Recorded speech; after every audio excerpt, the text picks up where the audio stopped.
menopause. If you're desperate and battling it, join me today.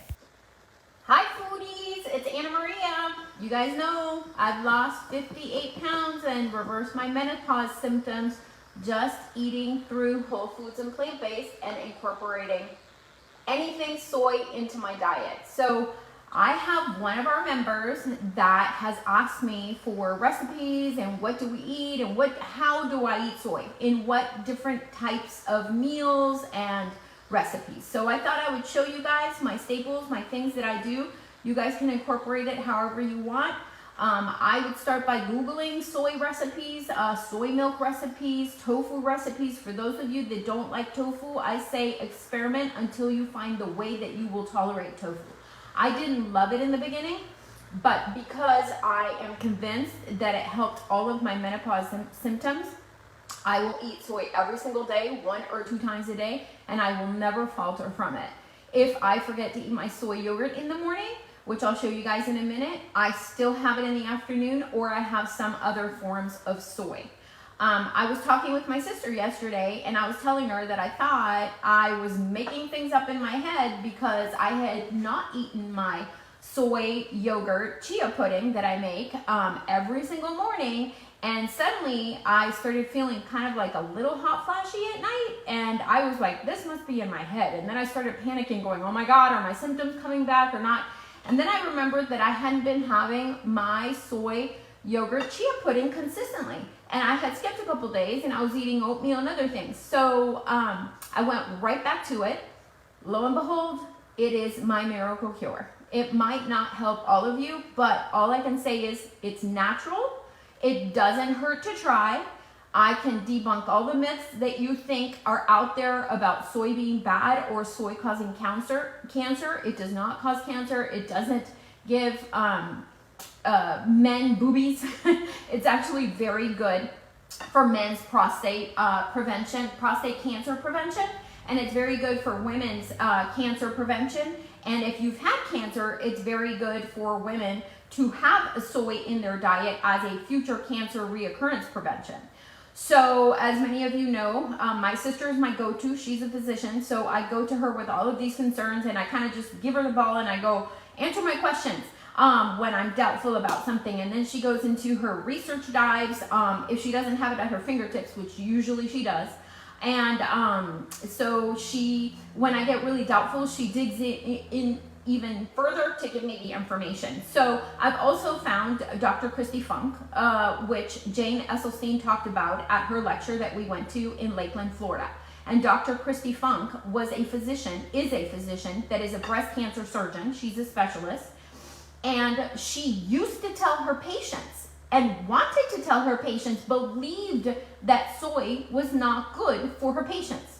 And then she decided to write a book that I have outlined in the prior post to this one, and if any of you want to read it. And then in her research, when she dove really deep into the lifestyle and diet that women should have to take care of themselves for menopause, for cancer prevention, and for health, she realized that soy is actually very beneficial to women, and that all those myths that are out there about estrogen and soy, they have been debunked. Science has proven that soy is good for you. So I'll leave you with that. You can search on our page at the top. There's a little magnifying glass. You can search soy myths. I have the 4 articles there. Read them if you're still doubtful. Go research Dr. Christy Funk and see what she says about it. She talks extensively about soy and why it's beneficial to women. And Jane Esselstyn backed her up by doing it in her lecture and saying that they brought Christy Funk to do a lecture for the Esselstyn Foundation, and she actually talked for 23 minutes about the benefits of soy out of her little segment that she had in the lecture. So I'm going to start by showing you all the things that I do for soy, for menopause prevention and for my own personal women's health. Because I want to stay the healthiest that I can, but also I do not want to go back to sleepless nights and acne and the hot flashes and anxiety and all the things that I was suffering with menopause. All of that has gone away. It's literally like a miracle cure. This is my morning breakfast every single day. soy yogurt, soy chia yogurt underneath. I have half a jar of it every single morning. This is 12 ounces. I'm going to show you how I make it too, because this is my soy yogurt. Unmade, it doesn't have chia yet. It is just soy yogurt, which I use for sour creams and sauces and, you know, mayonnaise on bread. And I can put spices in it and spread it on bread like a sandwich bread. I can put it into recipes. I can use it as yogurt into muffins or however I want. But when I add chia to it, it becomes my soy yogurt chia every single morning. So I have 6 ounces of that. I put an entire pint of berries or fruit, any kind that you want.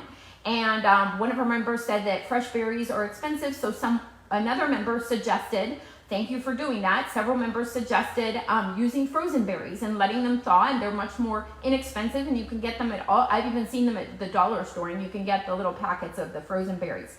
So it doesn't have to be berries, but I like berries because of the minerals and the vitamins and the qualities that berries have for our health. So I do put my berries on my food in the morning. So 1 pint of berries, I do my granola on top, which has pepitas, which is pumpkin seeds, and that adds protein to it. So this is every single morning. If I need to, I drizzle it. If my berries aren't sweet, I drizzle it with a tiny bit of maple syrup.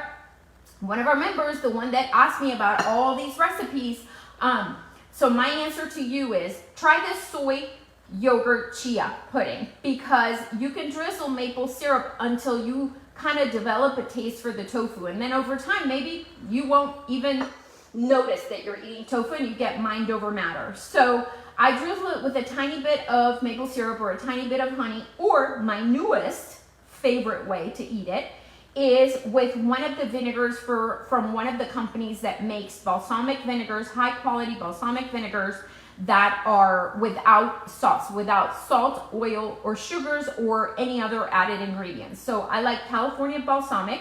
This is a lavender balsamic, delicious with my blackberries. Or Al Zaytun is another company that I bought, and they do ship, and their lemon with blackberry, delicious. I also have a coconut one that I put on here. When I first did it, my husband was like, that is disgusting. You're putting vinegar on your soy. No, I'm not. It's a high quality vinegar. It doesn't taste like vinegar. It's almost like a maple syrup. That's how good these balsamic vinegars are. I would never make a dressing out of these because they're, 1, expensive, and 2, they're so delicious they don't need to be made into a dressing. So I wouldn't even use them as a dressing. I would just use them as a drizzle and use them on top of your food. So it's that good. It's like maple syrup. So that's going to go on top of mine. So in order to make my, let's stay in order so I can get through all these recipes. In order to make my soy chia yogurt, I always transpose the words. I just take my chia, and as you notice, I only have half a jar of soy yogurt here. Just half a jar, which is 6 ounces. I can still make my soy yogurt. If my yogurt is up to here, I add the same amount of chia into here, stir it up, close the lid, stick it back in the fridge. In a couple hours, it's soy chia yogurt.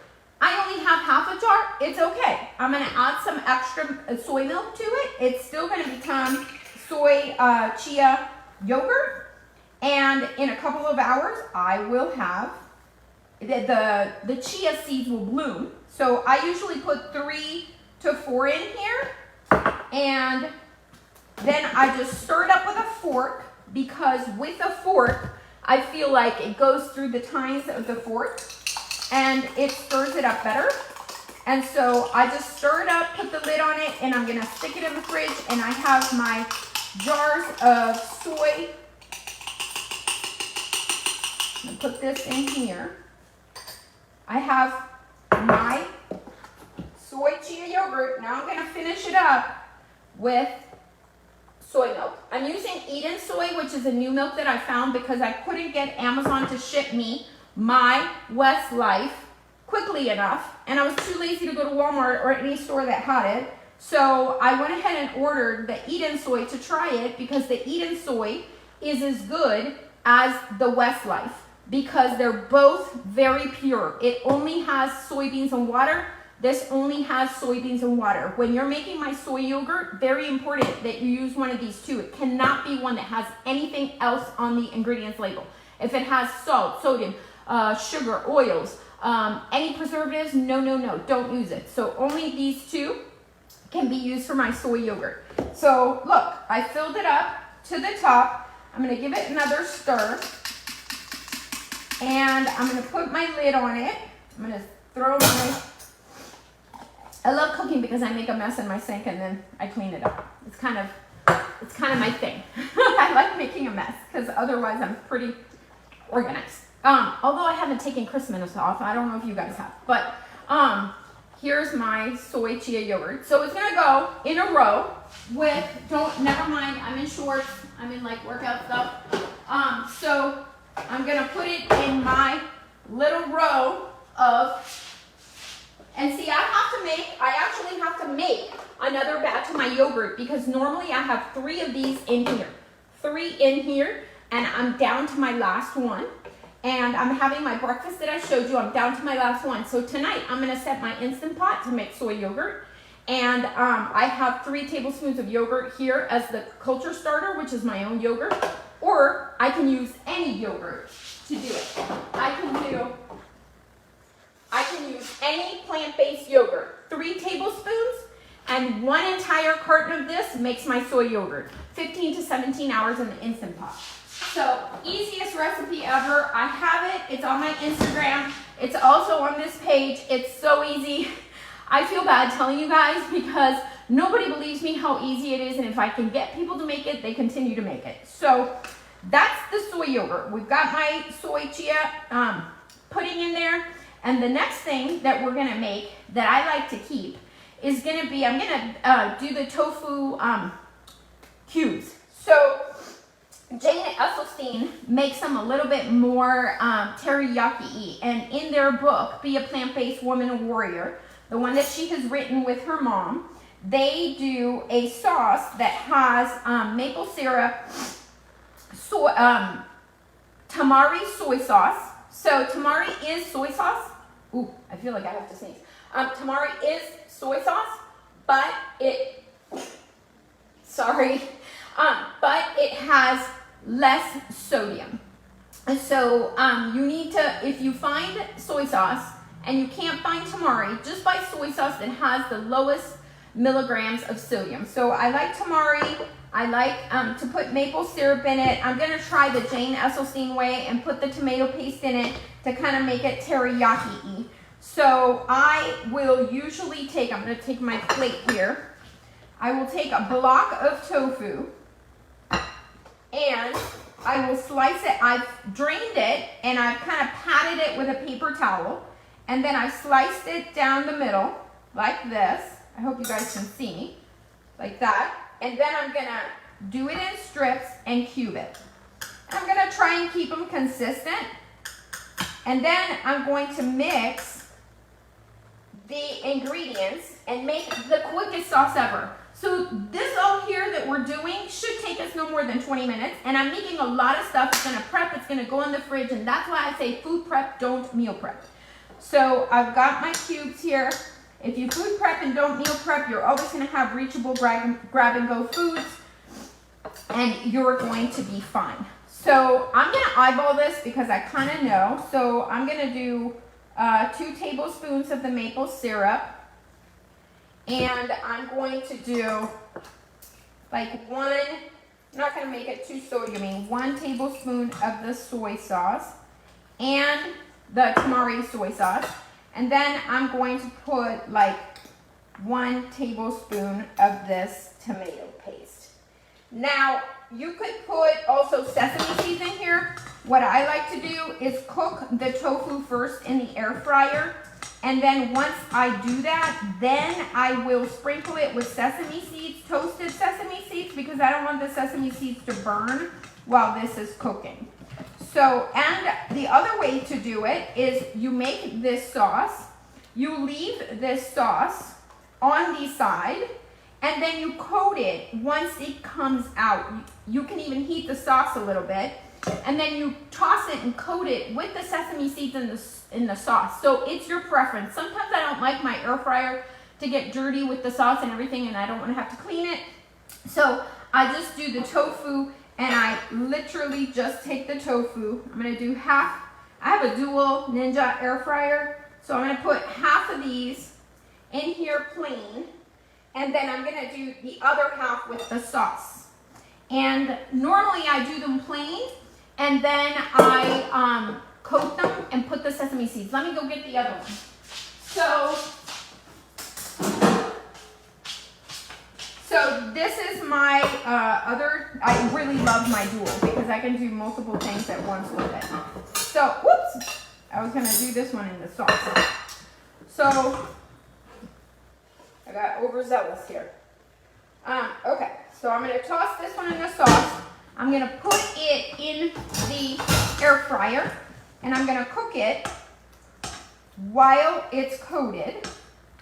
And the other ones, I'm gonna cook uncoated, and then I'll make the sauce for the other ones to get tossed after they come out, and I'll just have it both ways. So it's your preference. You can play with it and see which palates to you better, which way, you know, tastes better to you. I also like to cut the tofu in cubes and make stir fries, and I will put the tofu into the stir fries. If you're having a bunch of veggies, and if you add water chestnuts to your stir fries, this is yummy. Ooh, that's yummy. Tastes like a delicious, like pure teriyaki, not like a store-bought processed one. So I'm gonna put this in, and I'll be right back. So I'm gonna put it in the air fryer, and I'm going to do match cook, air fry, and I'm going to do around 15 minutes to start. I'm going to do air fry around 390 for about 15 minutes to start. I go periodically and shake them and toss them around, and then when they get to the crunch that I like for them to be a little crispy on the outside and creamy on the inside. And like I was saying, if you put them in stir fries and you pre-air fry them, then you have a little toastedness on the outside. But if you don't air fry them and you just like them soft, you can throw them into air fries. You're not even going to know they're there if you toss a can of water chestnuts or water chestnuts with your stir fry, because the water chestnuts is going to give your stir fry a crunch. So I always put water chestnuts in my stir fry so that it gives me a crunch. So if the tofu are there, you don't even know they're there. They kind of look like mushrooms. Once they're coated with the sauce and everything, you kind of think you're eating a mushroom, and it doesn't taste like anything. So the tofu that I was using here was an Extra Firm. So I'm gonna make a little bit more sauce so for when my other ones come out. So just 1 tablespoon, and I'm gonna do 1 tablespoon of the tamari. I'm telling you, I like quick, easy, no recipes. I do write them down for you guys, but I'm telling you, those of you that tell me that you don't know how to cook, you don't need to know how to cook to do this. It's so easy. If you do need the recipe, the teriyaki sauce that Jane Esselstyn makes is in the Be a Plant-Based Woman Warrior book, or this, 1 tablespoon of the maple, 1 to 2 tablespoons of the maple. I'm gonna put a little bit more maple in here, and then the soy sauce. That's it. I'm actually gonna, you know what? I'm gonna make a little bit bigger of the sauce because I can coat it, but also if I have any left of this sauce, I stick it in a little jar, and then I use it for other stuff. Like if I took jackfruit and shredded jackfruit, then we can have like a, you know, pork sandwich or something. Not pork, but jackfruit sandwich, and it's shredded. And it kind of imitates a sloppy joe or something like that. So there's my sauce. So now we've done tofu, the Extra Firm tofu, that way. So I'm going to show you our favorite little dessert. So, and before I talk about that, another way to eat the soy. You buy a bag of the pod edamame, and for those of you that don't like tofu, this might be the replacement. You buy bags, I have bags and bags in the freezer of not just the podded edamames in the pod, but shelled. These are not in the pod. So I use these for recipes. I can make edamame guacamole just like you would guacamole. I cook them and then I put them in the mini processor this mini processor, and then I blend them up like a guacamole, and I put the same spices that a guacamole has. And I might put a little soy yogurt in it, soy yogurt, to make it smoother. And then these we just eat plain. You can also put spices on them. You can put like garlic seasoning blends or Benson's Table Tasty or any blends of spices that you like. You can steam these in the microwave. It's like 3 minutes in the microwave. These are also 3 minutes in the microwave. I don't follow the instructions. I like 3 minutes in the microwave, whether it's a small packet or a big packet. 3 minutes in the microwave, or I will open this packet and take half out in 3 minutes in the microwave.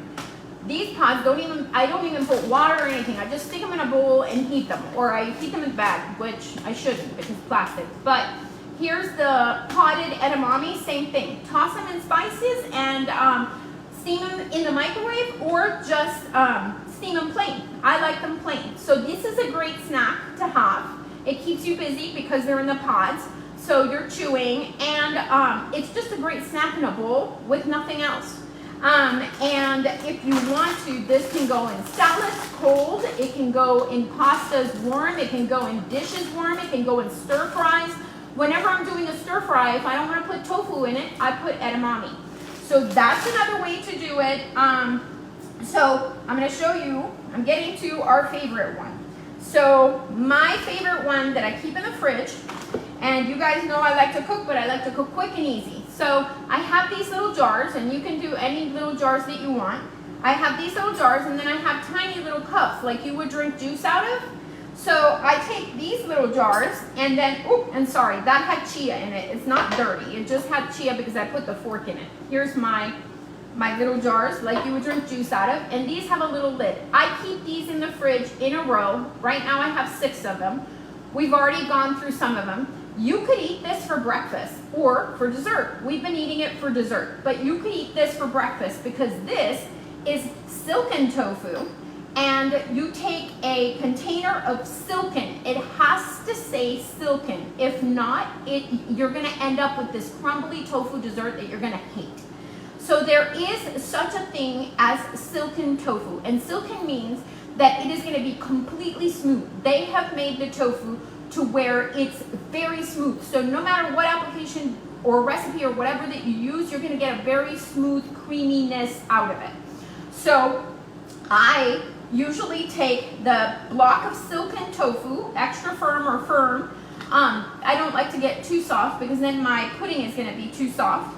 And I buy them on Amazon. I go to the Asian store. Sometimes the regular stores like Walmart and grocery stores have them. So for this silken cocoa pudding, I also sometimes call it silken cocoa mousse, depending on if I make it a little thicker. So right now it's a pudding. I have 3 chocolate chips, 3 oat milk chocolate chips on top of here. So it's kind of a treat. This is dessert. If I didn't have the chocolate chips, I would fill the jar or make little bigger jars, and I would keep them individually in the fridge, and I would pull them out for breakfast, put granola and berries on top, just like my soy yogurt. So this is delicious. I'm gonna show you how to make it because I always make it in chocolate because my husband loves chocolate.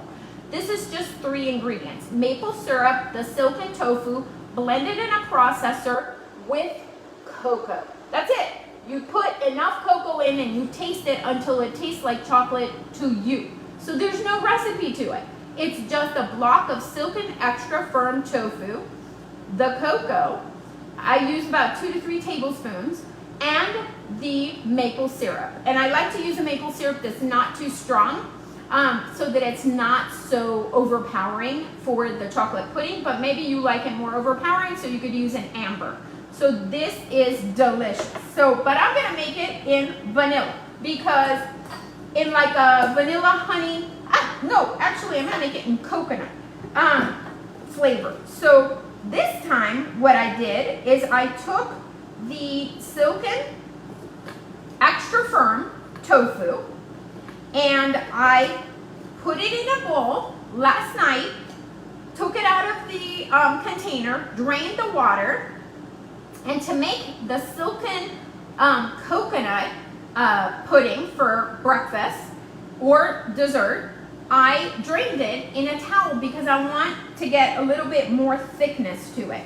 So I'm gonna put it in my processor, and if it's too thick, then I'm gonna use a little bit of soy milk, but just tiny bits, drizzling it to be able to loosen it, to be able to blend it. Because I might have left it in the fridge a little too long. I think and depends on your towel that you use, how much moisture it's gonna pull out of it. So I've got my Silken Extra Firm Tofu. And I can already see that I'm probably going to need one of my soy milks.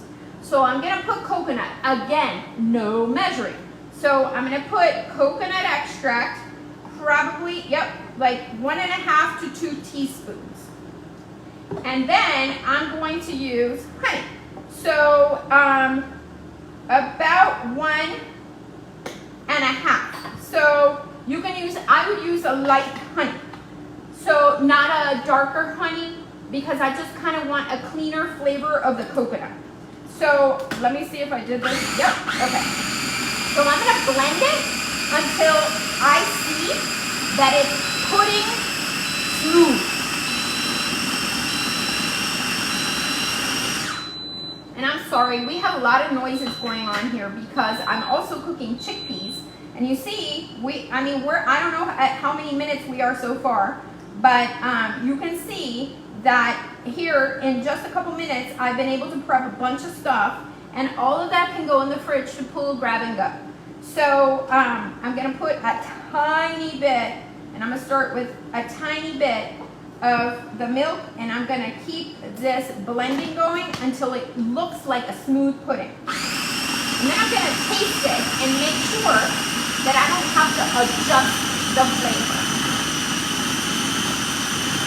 Then I'm gonna put it in my little jars.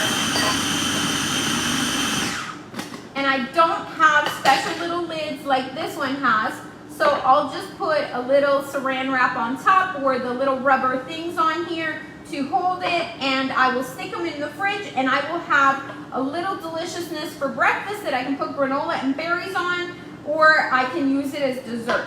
So I'm gonna try it and see what it tastes like. Oh my gosh. I don't know why I haven't been making this for myself. Like, my husband is the chocolate guy, and I'm always cooking to please him, because one of the things that happened during Whole Food Plant-Based is that I cooked for his flavors so that he would stick with it. That's one of the tricks. If you have a family member that you want to accompany you doing this, and you want them to taste things and not go, ew, you're feeding me plant-based, because some people can't psychologically get over that. Even though I love to say, well, don't you eat side dishes? That's basically what you're eating, except we took the meat out. We took the animal out. So same thing, if you make delicious side dishes, delicious, you're gonna eat delicious. So in order to keep him interested, 2 things. He needed to see the statistics. He needed to see it on paper. So he's a nerd about his medical lab work, and he can show you charts, mine and his, of our improvements and where he was at and where he's at now. Now that's a little personal. I don't know if he'd ever go into sharing details like that, but that is why we stick with it, because it convinced him. And the other reason is because I cook to his flavors. He loves Chinese, he loves Indian food, he loves Latin food, he loves Mexican food, really loves Mexican food. I do not, but I cook to his flavors, and I make things that I would also eat so that I could accompany him, and I ended up falling in love with the stuff that he loves, like Mexican food that I haven't really loved because I did it for our taste buds. And we created dishes instead of replacing. So I wasn't like, here's cheese, here's vegan cheese. No, vegan cheese is terrible. It's filled with things. Here's mac and cheese, and here's whole food mac and cheese. No, because I'm gonna be just like disappointing the person. I don't want to replace one for one. So I would just make Mexican flavors, Chinese flavors, Indian flavors, the flavors to get him. Not the, here's a taco for taco. No, I would just say it's a dish, it's a meal, try it. Do you like it? And he would say, yeah. And I would be like, okay, then it's not what you think it is, it's just a delicious dish. So this is getting there, and it is delicious. Highly recommend it. 2 teaspoons of the coconut extract, and make sure that you get extracts that don't have extra yucky stuff in them. And then I put about 1.5 tablespoons of a light honey, like a clear honey. But you can choose any one that you want, like a wildflower honey. Those of you that live out in California, which, oh my gosh, the news out of California is so terrible. I feel like we did when we went through the hurricane. So I'm going to put this in my little, I love to do this for parties too, by the way. If I have girlfriends or luncheons or whatever, I love to come up with dishes that are going to be just incredible on the palate and the taste buds. And then nobody's going to be like, ew, tofu? So here we go, silken tofu. And we've got it in coconut with honey, that's it, 3 ingredients. And my hardest part was taking a bowl and putting my extra firm silken tofu to soak overnight, which was no big deal. And then now my sister's made she's made a menace, or she's created a good monster, because now she's got me cooking beans in the Instant Pot when I was only using my Instant Pot for doing my soy yogurt.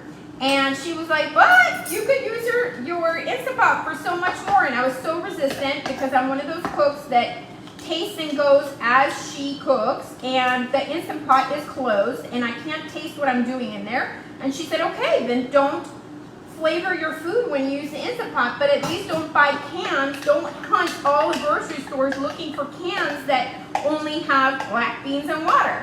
Make it yourself. Take the black beans and boil them in the Instant Pot yourself, and it's like if you had canned black beans. I'm saving so much more money. It takes no effort at all. I take a bag of beans in the morning, I stick them in a bowl, throw water in there, because I saw my sister doing it when I visited her in France. And then I sit there and let them soak for a couple hours, and when I see that they bloomed and that they filled up the bowl, I drain them, I rinse them really well, throw them in the Instant Pot for the minutes that that bean requires. And one of the things that I love now is that it takes minutes. Like sometimes dal takes 0 minutes. I didn't even know the Instant Pot had a 0 setting. She's the one that told me, my sister. And I was like, what? And so like dal, I do 0 minutes, and lentils might be 2 or 3 minutes. So imagine that, cooking for 2 or 3 minutes, and the machine is doing it for you, and you open it, you flavor it with some spices, throw it on some rice. And if you do your rice in the Instant Pot, which I do, I make a big batch of rice, and I keep it in a bag, or I keep it in a container in my fridge so that it's always available. I have quinoa, I have black rice, red rice, brown rice. I have all sorts of grains already cooked in my fridge so that I can create a bowl at any time. So those of you that have asked for veggie bowl recipes, there is no recipe. I just take the things that I have food prepped in my fridge, throw as many as I can into a bowl, because the more variety, the more multivitamins and minerals and stuff that you have on your plate. So it's just that easy. So that is it, guys. I have my little coconut puddings here, and then just imagine tomorrow I'm going to put granola and berries. I can dump this out into a bowl. If I wanted a bigger breakfast, I would, do 2 of them. But you also have to remember that tofu has saturated fat. So when you buy tofu, make sure that you're looking at the saturated fat and that you're seeing what the saturated fat number is. Let me see if I have a silken tofu that I can show you guys. So, yes, I do.